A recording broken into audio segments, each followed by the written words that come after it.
Salut à tous, j'espère que vous allez bien. On se retrouve pour Tintin en Amérique et on s'était arrêté ici, on avait cette vignette. Alors, je vais vous zoomer ça. Donc là, on avait l'employé qui disait « Ce qui se passe, c'est la grève. La direction a baissé les prix auxquels on nous rachetait les chiens, les chats et les rats qui servaient à fabriquer le pâté de lièvre. Alors, vous comprenez ? Je vais relire une fois. Ce qui se passe, c'est la grève. La direction a baissé les prix auxquels on nous rachetait les chiens, les chats et les rats qui servaient à fabriquer le pâté de lièvre. Alors, vous comprenez ? Alors, là, ça, c'est pas forcément facile à expliquer. D'accord ? Parce que, à mon avis, il y a plusieurs interprétations possibles. Bon. Lui, là, l'ouvrier, il explique que les machines, d'accord, les machines, elles se sont arrêtées. Les machines, elles se sont arrêtées. Et pourquoi ? Il y a une grève, d'accord ? Donc, il y a une protestation des employés. Pourquoi ? Parce que la direction, alors la direction, c'est qui ? C'est un peu les gens qui font partie de la hiérarchie, les gens qui décident, les gens qui sont, en gros, les chefs de l'entreprise. La direction, elle a baissé les prix auxquels on nous rachetait les chiens, les chats et les rats qui servaient à fabriquer le pâté de lièvre. Alors, je vais devoir expliquer plusieurs choses. On va commencer par le pâté de lièvre. Alors, un pâté de lièvre, moi je connais pas vraiment. Le lièvre, c'est un animal qui ressemble un petit peu à un lapin, d'accord ? Ça ressemble un peu à un lapin, mais souvent c'est un animal qui est plus sauvage et qui est très très rapide. D'accord ? Un lièvre, c'est beaucoup plus rapide qu'un lapin. Donc, le pâté de lièvre, c'est une préparation culinaire à base de viande de lièvre hachée. D'accord ? Hachée, c'est comme une pâte. D'accord ? C'est haché, c'est coupé très très finement et assaisonné, souvent en terrine ou en pâte. D'accord ? Du pâté. Du pâté, pour simplifier les choses, c'est quelque chose, très souvent, le pâté, on le mange, on coupe du pain, d'accord ? On coupe une tranche de pain, on prend une tranche de pain, et on prend du pâté et on étale le pâté sur une tranche de pain. D'accord ? Donc c'est un petit peu... voilà, c'est comme une pâte, d'accord ? Pâté, pâte. Ça a la consistance d'une pâte. Bon, c'est une préparation pour laquelle on utilise de la viande de lièvre à la base. Mais là, ce qu'on apprend, c'est que cet employé, il dit que dans l'entreprise, dans les usines Slift, visiblement, moi c'est comme ça que je le comprends, ils utilisent pas forcément des lièvres, mais ils utilisent aussi des chiens, ok ? Des chats, et des rats, d'accord ? J'ai expliqué ce que c'était qu'un rat dans une autre vidéo, d'accord ? Donc, bien sûr, c'est un peu choquant de dire on utilise des chiens, des chats et des rats dans le pâté, qui est censé, d'accord, officiellement, c'est du pâté de lièvre, mais en fait, a priori, ils utilisent des chiens, des chats et des rats. Voilà. Bon, bref. Donc, ce qui se passe, c'est la grève. La direction, elle a baissé les prix auxquels on nous rachetait les chiens, les chats et les rats qui servaient à fabriquer de pâté.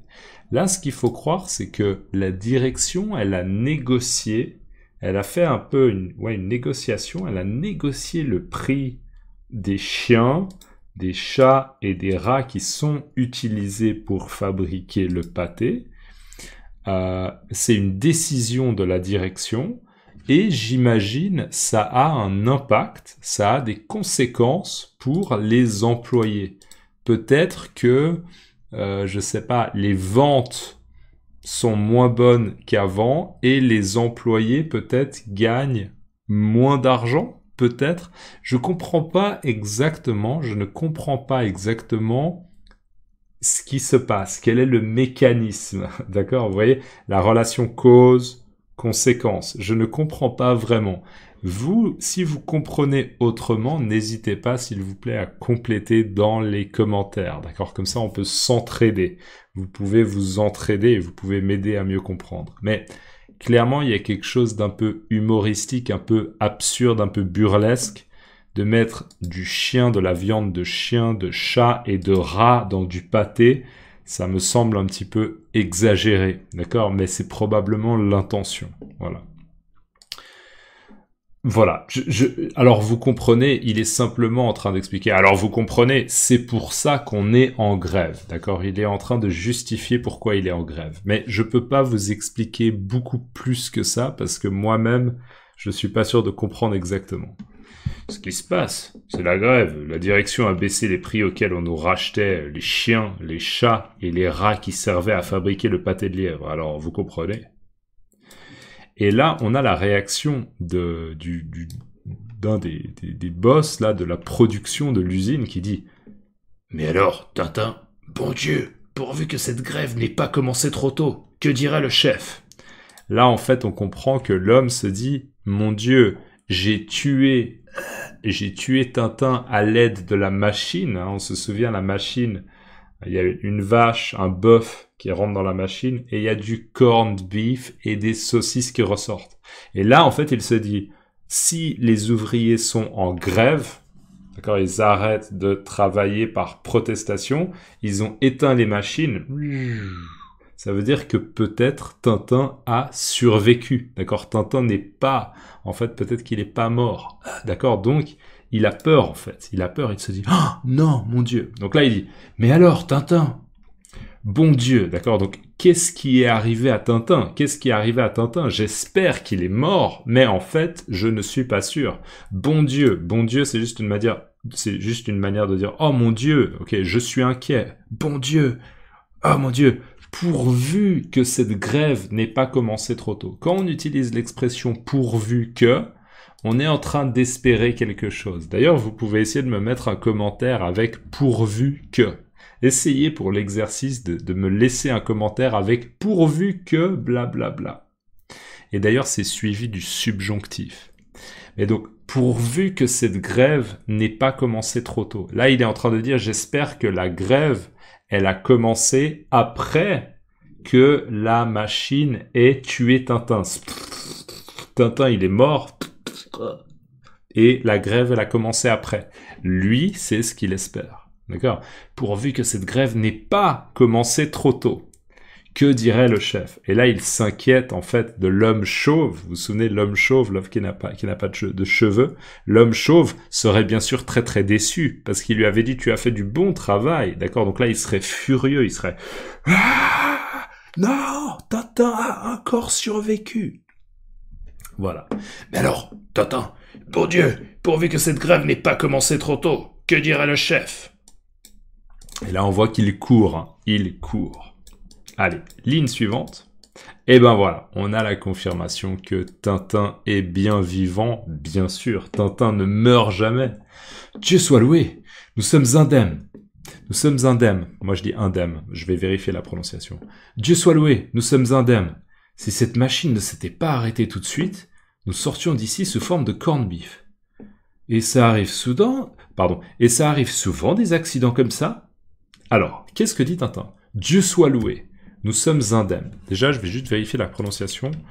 Prononciation de indemne. Moi, je le prononce indemne. Je dis pas le N. Je crois pas qu'on dit le N. Voilà, mais je vais juste vérifier. Alors, qu'est-ce que dit Tintin? Il dit Dieu soit loué. Ça veut dire oh, Dieu merci. D'accord? Je suis tellement content, je suis tellement rassuré. Avant, j'étais inquiet, je suis inquiet, et maintenant je suis rassuré. Ok, Dieu soit loué. Dieu soit loué. Nous sommes indemnes. Nous sommes indemnes, ça veut dire on n'a pas été blessé. D'accord? Il n'a pas été blessé, il n'a pas besoin d'aller à l'hôpital. Il est indemne. D'accord? Il n'a pas été blessé, il n'a pas besoin d'aller à l'hôpital. Nous sommes indemnes.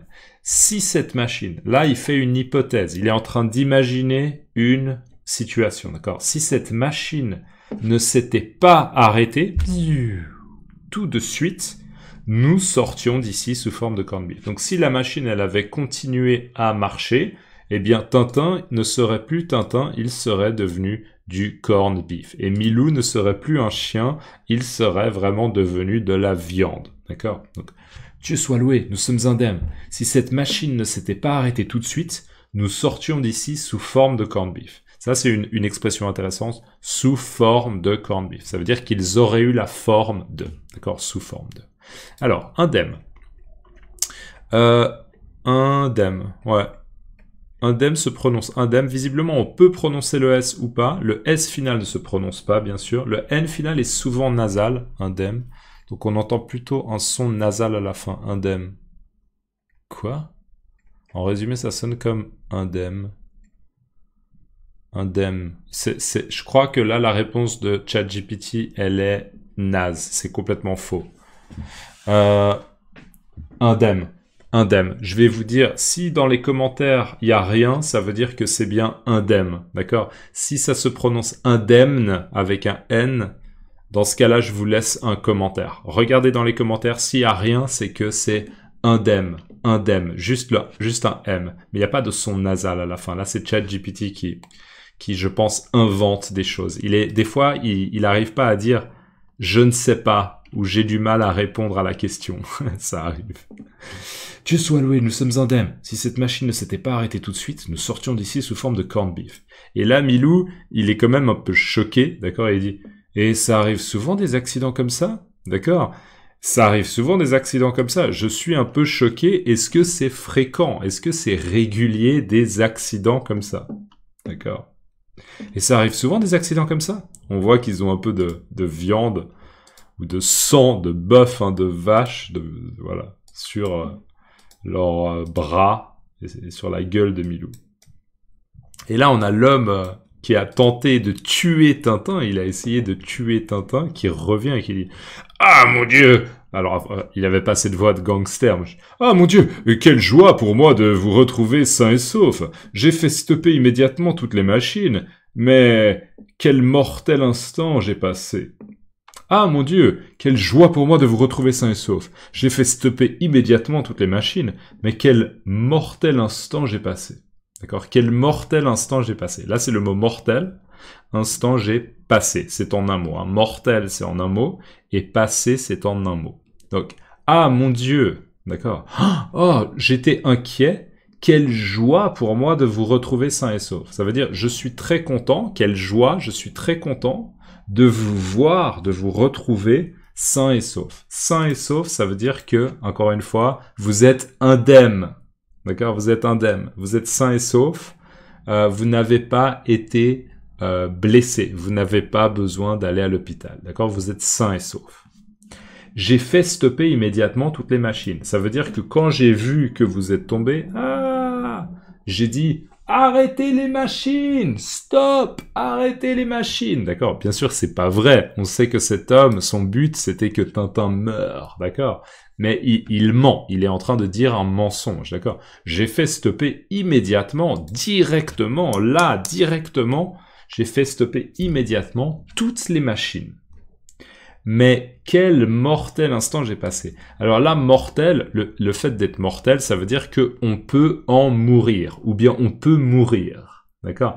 Là, ce qui veut dire par quel mortel instant j'ai passé, alors un instant, je vous rappelle que c'est un peu un synonyme de moment, et il est en train de dire qu'il a été très très très inquiet, il était très inquiet, et il a passé un moment plein d'inquiétude. Il était très inquiet. Oh là là, j'espère que Tintin va bien. J'espère que Tintin est en sécurité. J'espère qu'il est indemne. J'espère qu'il est sain et sauf. D'accord? Encore une fois, bien sûr, c'est un mensonge. C'est pas vrai. D'accord? Mais il est en train de mentir à Tintin.